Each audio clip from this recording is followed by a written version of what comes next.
सहनाववतु सहनौ भुनक्तु सह वीर्यं करवावहै तेजस्विनावधीतमस्तु मा विद्विषावहै। ओम शांति शांति शांति। वैदिक जीवन पद्धति की इस कक्षा में आप सभी का हार्दिक स्वागत है, अभिनंदन है।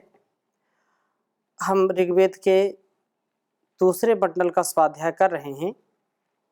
दूसरे मंडल में बहुत ही जो सुंदर मंत्र हैं, इन स्वाध्याय से, इस ज्ञान से अपने आप को हम जब सुंदर बनाते हैं, अपने कृतित्व को, व्यक्तित्व को व्यवस्थित करते हैं, तो हमारा जीवन बहुत ही महनीय हो जाता है, महान हो जाता है, नर से नारायण बन जाते हैं। हम अपने शरीर का भी और अपने मन का, दोनों के स्वास्थ्य का पूरा पूरा ध्यान रखते हुए जब हम इंद्रियों पर नियंत्रण करते हैं, मन पर नियंत्रण करते हैं, बुद्धि पर नियंत्रण करते हैं, तो उत्तरोत्तर हमारा विकास होता है, उत्तरोत्तर हमारी शारीरिक क्षमता बढ़ती है, उत्तरोत्तर हमारा मानसिक बल बढ़ता है। इसलिए हमको नित्य प्रति वेदानुकूल आचरण करके अपने आहार पर भी पूर्ण नियंत्रण रखना चाहिए। आहार की जैसी मर्यादा है, आहार कैसा करना चाहिए, कब करना चाहिए, कितना करना चाहिए, आहार में क्या क्या होना चाहिए, आहार में किन पदार्थों का सेवन निषिद्ध करें, हम किन का ग्रहण करें और किन को हम छोड़ें। इसलिए विशेष रूप से हम अपने जीवन का आरोग्य यदि हम स्थापित करते हैं तो उससे संपूर्ण समाज और राष्ट्र, संसार भी उससे आकर्षित होता है, उससे लाभान्वित होता है। संसार में ऐसे तो बहुत प्रकार से हम अपने को परिष्कृत करने का प्रयास करते हैं, परंतु जितना नैसर्गिक प्राकृतिक आहार है, जितना हम गोदुग्ध, गोघृत आदि का प्रयोग करके, दधी का प्रयोग करके शरीर को बलिष्ठ बनाते हैं और निरोग बनाते हैं, उतना हम जो अप्राकृतिक हैं, जो कृत्रिम भोज्य पदार्थ हैं, उनको खा करके बीमार होते हैं। अथवा जो हमारे लिए अभक्ष्य हैं, उनको हम जब खाते हैं तो वह हमारे लिए रोग का कारण बनते हैं, हमारे उन्नति में वो बाधक तत्व होते हैं। तो हम उन्नति करने वाले बने, अपने जीवन को सुदृढ़ व्यवस्थित बनाने का कार्य करें। तो आज हम ऋग्वेद के दूसरे मंडल के तीसरे सूक्त के 11वें मंत्र का स्वाध्याय करेंगे। बड़ा ही सुंदर वेद मंत्र है, इसको हम पहले लिखते हैं फिर चर्चा करते हैं।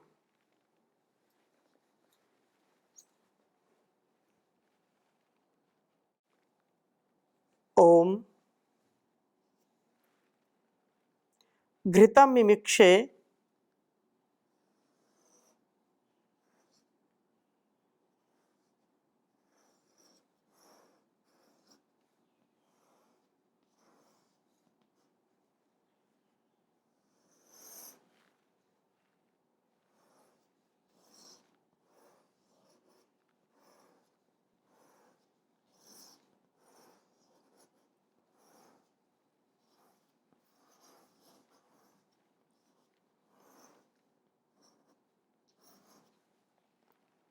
घृतमिमिक्षे घृतमस्य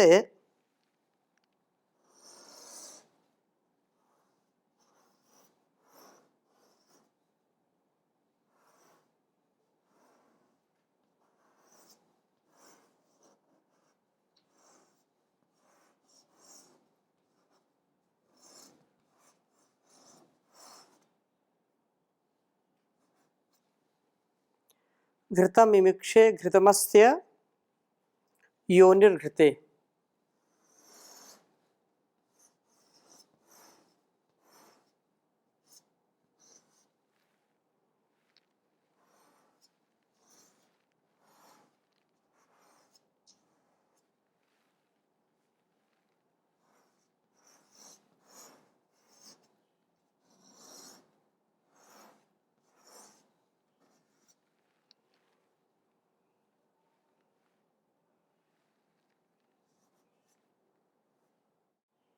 श्रितो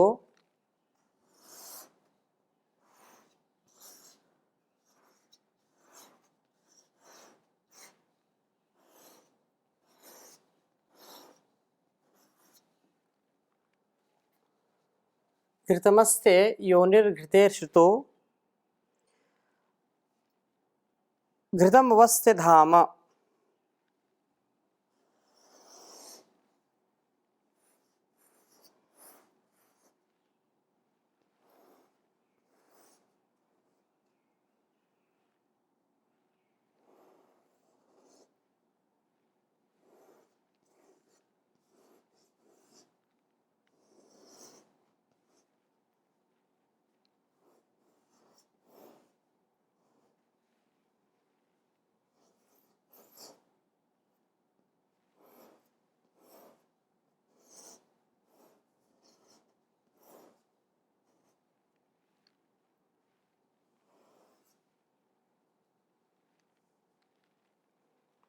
अनुष्वधमा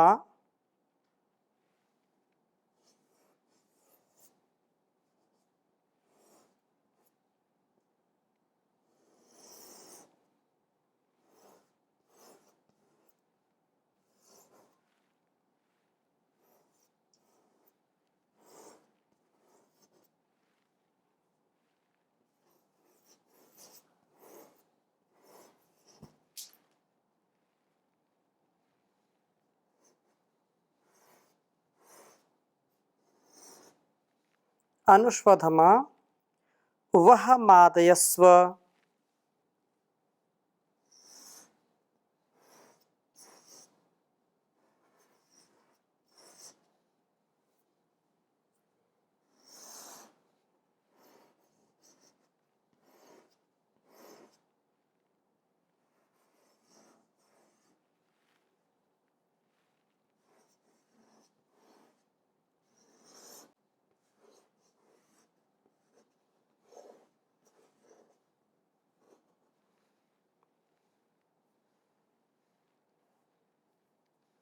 वह मादयस्व स्वाहा कृतम्।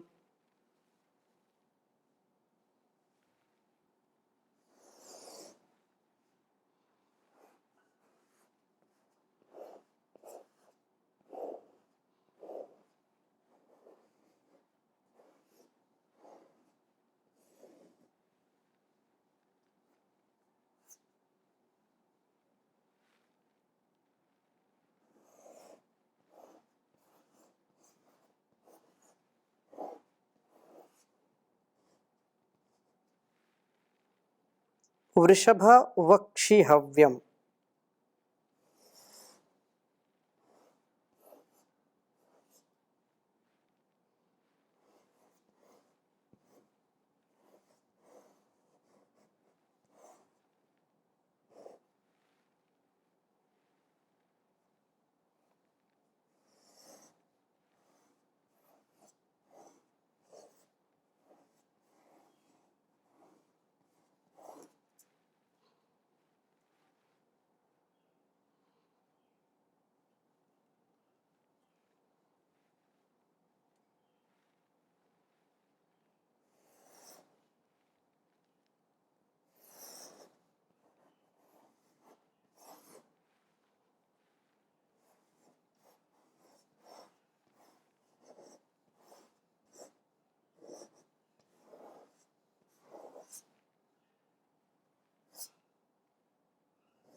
ऋग्वेद के ये दूसरे मंडल के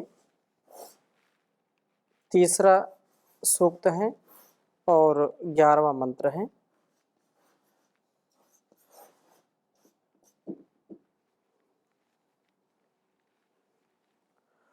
ओम घृतं मिमिक्षे घृतमस्य योनिर्घृते श्रितो घृतमवस्य धाम अनुष्वधमा वहमादयस्व स्वाहा कृतं वृषभा वक्षिहव्यम्। ओम घृतं मिमिक्षे घृतमस्य योनिर्घृते श्रितो घृतं वस्य धाम अनुष्वधमा वहमादयस्व स्वाहा कृतं वृषभवक्षिहव्यम्। ओम घृतं मिमिक्षे घृतमस्य योनिर्घृते श्रितो घृतमवस्य धाम अनुष्वधमा वहमादयस्व स्वाहा कृतं वृषभवक्षिहव्यम्। इस मंत्र में घृत शब्द कई बार आया है। घृत हमारे स्वास्थ्य के लिए अत्यंत लाभकारी है। घृत का प्रयोग हमारे शरीर के जो मल है उनका क्षरण करता है। घृत शब्द घृ क्षरण दीप्त्योः धातु से बनता है और मलों के क्षरण व दीप्ति का प्रतिपादन करता है। मलों के क्षरण से शरीर स्वस्थ बनता है। प्राकृतिक जो दिनचर्या है, प्राकृतिक जो आहार है, प्राकृतिक तरीके से जब हम जीवन जीते हैं तो हमारा शरीर स्वस्थ रहता है। अब प्राकृतिक रूप में जब हम कुछ आहार ऐसे जो हमारे अंदर विष का काम करते हैं उनको हम सेवन करते हैं, विरुद्ध आहार लेते हैं, जिससे हमारा पाचन तंत्र दूषित होता है, श्वसन तंत्र दूषित होता है, जिसके कारण अनेक प्रकार से रोगग्रस्त हो जाते हैं हम। घृत इन रोगों को दूर करने वाला है, मलों का क्षरण करने वाला है, शरीर को स्वस्थ बनाता है। व्यक्ति के शरीर के जो विषाक्त तत्व हैं वो जब तक शरीर के अंदर रहेंगे तब तक व्यक्ति निरोगी नहीं रह सकता है। जो नेचुरोपैथी है, जो प्राकृतिक उपचार है, प्राकृतिक उपचार यही है कि अपने शरीर के मल को बाहर कर देते हैं हम। गंदगी जो है, जो कूड़ा करकट एक प्रकार से रहता है शरीर के अंदर, जब उसकी सफाई हो जाती है तो शरीर पुष्प के समान खिल जाता है, स्वस्थ हो जाता है। तो यहाँ कहा है कि जब घृत का प्रयोग करते हैं तो घृत हर प्रकार के जो रोग हैं उनको दूर करता है। अब यहाँ घृत दो प्रकार से हम प्रयोग कर सकते हैं। जो हमारे शरीर और मन दोनों को सुंदर बनाने वाला है। शरीर के मल को नष्ट करके शरीर को स्वस्थ बनाना, और मान जो है समलों को, मानस जो मल है, मानसिक जो दूषण है, जो प्रदूषण है, जो गंदगी है, वह क्षरण होता है। इससे मना प्रसाद का साधक होता है। स्वस्थ शरीर व प्रसन्न मन होने पर ज्ञान दीप्ति प्राप्त होती है। जब शरीर स्वस्थ होगा तो मन भी स्वस्थ रहेगा, मन स्वस्थ है तो शरीर भी स्वस्थ रहेगा। दोनों एक दूसरे के पूरक हैं। इसलिए कहा कि प्रसादे सर्व दुखा नाम हान्यसोपजायते प्रसन्न चेतसो ह्यासो बुद्धि पर्यवतिष्ठति। जिसका मन प्रसन्न रहता है उसका शरीर भी स्वस्थ रहता है। कदाचित कुछ रोग है, कुछ पीड़ा है, परंतु यदि मन स्वस्थ है तो वो पीड़ा भी दूर हो जाती है। उससे उसके शरीर के अंदर रोग प्रतिरोधक क्षमता की वृद्धि होती है। और जो मन जिसका प्रसन्न नहीं है, कितना ही सुंदर शरीर मिला, कितना सुंदर संसार मिला, समाज मिला, घर परिवार मिला है, धन ऐश्वर्य मिला है, लेकिन मन में प्रसन्नता नहीं है, मन बिल्कुल मलिन है, मन में संकीर्णता है, तो ऐसा व्यक्ति चाह करके भी स्वस्थ नहीं रह पाता है, मन से भी नहीं रहेगा और शरीर से भी नहीं रह पाता है। इसलिए मन की और शरीर की जो स्वस्थता है, जो आरोग्य है, उसका हम पूरा ध्यान रखें। कहा है कि घृतम जान दीप्ति प्राप्त होती है जब स्वस्थ शरीर और प्रसन्न मन के होने पर। कहा कि घृतम, घृत को मिमिक्षे, मैं अपने में सिक्त करता हूँ। घृत जो है, घृतम, यह मल का क्षरण व जान दीप्ति अस्य योनि, इस जीव की सब उन्नतियों का कारण है। आयुर्वेद घृतम, आयु को बढ़ाने वालों में घृत का अत्यंत महत्वपूर्ण स्थान है। जो घृत का सेवन करते हैं, विशेषकर गोघृत का, गाय के घी का जो सेवन करते हैं, उनका शरीर भी बहुत हल्का होता है, सुंदर होता है, लचीला होता है, बुद्धि भी उनकी बहुत तीक्ष्ण हो जाती है, रोगों से लड़ने का सामर्थ्य प्राप्त हो जाता है। तो गोघृत बहुत ही सुंदर और बल को बढ़ाने वाला है। कहा है कि घृते श्रितः, मैं अपने आप को घृत से सिक्त करता हूँ, ये मेरे अंदर के दोषों को नष्ट करता है और उन्नतियों का कारण है। घृते श्रितः वस्तुतः, इस घृत में ही यह आश्रित करने वाला, आश्रित है कि जो घृत का प्रयोग करते हैं, उनके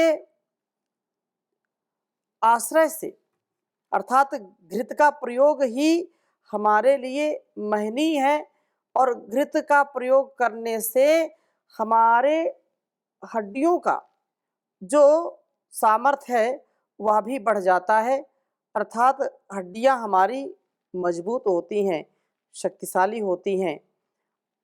तन भी, मन भी, प्रत्येक व्यक्ति का यह कर्तव्य होना चाहिए कि उसका स्वास्थ्य उसके लिए सर्वोपरि सबसे प्रमुख कार्य होता है, क्योंकि शरीर स्वस्थ है, मन स्वस्थ है, तो संसार की सारी सेवाएं हम ठीक ठीक कर पाते हैं।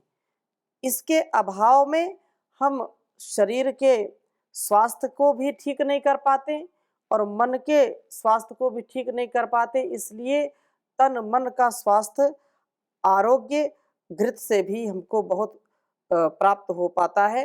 इसलिए कहा है कि यह सब उन्नतियों का कारण है और इस घृत से ही, घृत वास्तव में अस्त इसका धाम तेज है, सारी शक्तियां घृत मूलक हैं। इस घृत प्राप्ति के लिए जीव को निर्देश करते हैं कि अनुस्वधम आवह स्वधाम अनु, आत्मरक्षण के अनुपालन और आत्मरक्षण के अनुपात में ही तू भोजन को प्राप्त कर, उतना ही भोजन करने वाला बन जितना कि तेरे पोषण के लिए पर्याप्त हो। कुछ लोग जब किसी पदार्थ की ज्यादा महिमा सुनते हैं या ज्यादा स्वादिष्ट पदार्थ होता है, तो उसका सेवन अपनी सामर्थ्य से कई गुना कर लेते हैं। फिर उनके लिए मात्रा कोई महत्व नहीं रखती और अनाप शनाप जब भोजन कर लेंगे, अनाप शनाप उस पदार्थ का कोई नाप तोल नहीं होती। जब बिना नपा तुला भोजन करते हैं, अर्थात जितनी हमारी बुभुक्षा है या जितनी हमारी पाचन शक्ति, सामर्थ्य, क्षमता है, उससे जब ज़्यादा करते हैं तो वह बलहीनता बढ़ाता है। हमारे शरीर के जो सामर्थ्य उनको घटाता है। इसलिए मात्रा बलम कहा है। यह मात्रा में किया हुआ भोजन तुझे बलवान बनाएगा। मात्रा में खाया हुआ घृत हमारे शरीर को बलिष्ठ करता है, हमारे शरीर को तंदुरुस्त करता है। नहीं तो ज़्यादा फिर घृत खाते हैं तो उससे अनेक प्रकार के रोग भी बढ़ जाते हैं।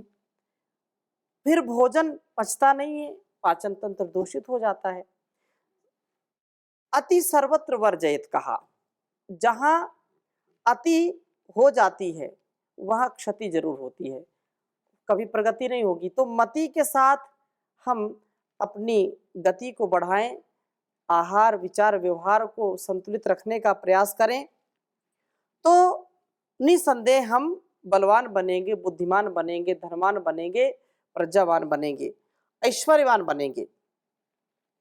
और कहा है कि मादयस्व, शरीर धारण के लिए भोजन करता हुआ तू आनंद का अनुभव कर। मानस आनंद भी तेजस्विता प्राप्ति के लिए आवश्यक है। यह जो जीवन है, यह जीवन जगत की और आत्म कल्याण की भावना से परमात्मा ने हमको दिया है। आत्मनो मोक्षार्थम जगत हिताय च, जग के कल्याण के लिए और अपने आप को परिष्कृत करने के लिए, अपने आप का पूर्ण विकास करने के लिए और अंतिम जो चरम लक्ष्य है उसकी प्राप्ति के लिए यह जीवन मिला है। तो इस जीवन को हम बर्बाद ना करें, जीवन को हम व्यर्थ ही व्यतीत ना करें। हम अपने आहार विचार व्यवहार पर नियंत्रण करके जीवन को संतुष्टि पूर्वक जीने का प्रयत्न करें और इससे आनंद में रहेंगे। कहा कि आनंद का अनुभव इससे करिए आप। मानसिक आनंद भी तेजस्विता के लिए बहुत ही आवश्यक है। और कहा कि हे वृषभ, शक्तिशालीन जीव, तू स्वाहा कृतम, यज्ञों में अर्पित किए हुए यज्ञ शेष के रूप में बचे हुए हव्यम, इन हव्य पदार्थों को ही वक्षी, वह धारण कर, अर्थात सदा यज्ञ शेष का ही सेवन करने वाला बन। जो यज्ञ शेष का सेवन करते हैं, अर्थात जैसे हम आहुति देते हैं, संपूर्ण आहुति दे करके फिर सुष्टकृत आहुति देते हैं और उसके बाद जो उसका बचा हुआ भाग है उसका सेवन करते हैं। अर्थात जितना भी हमको भोग सामग्री संसार से मिलती है, उस भोग सामग्री को प्रयोग करते करते भी हम सबसे पहले उदारता पूर्वक संसार की सेवा में लगाएं, समाज की सेवा में लगाएं, लोगों की सेवा में लगाएं और उसके बाद जो बचता है उसको हम आनंद पूर्वक भोगें, तो वह हमारे लिए कल्याणकारी होगा, उसका हम धारण करने वाले बने।